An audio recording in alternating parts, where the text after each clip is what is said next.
It's more about power than pump. Does that make sense? Okay. Welcome to Proof It. Today we're looking at one of the leading causes of smoking: managing stakeholders on creative projects.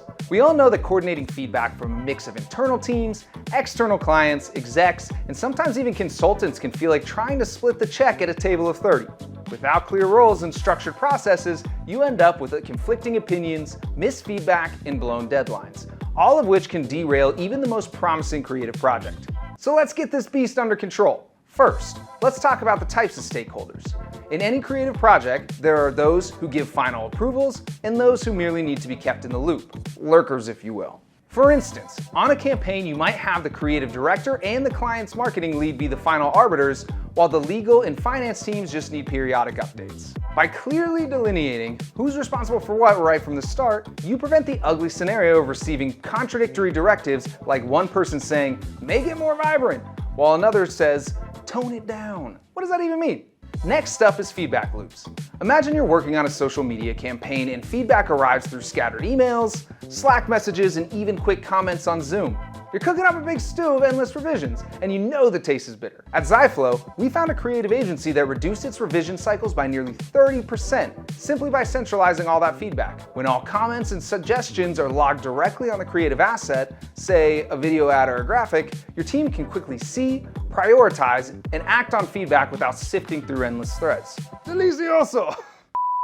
Now, conflicts are inevitable. In fact, I think some people enjoy them.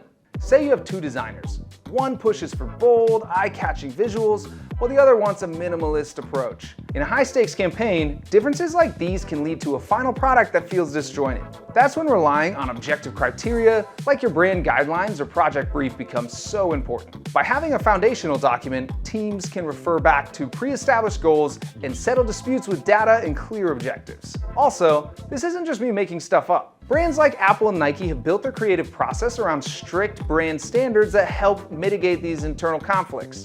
This is where a creative proofing platform transforms the process. With something like Zyflow's automated routing, you can control the sequence in which stakeholders review and approve creative work.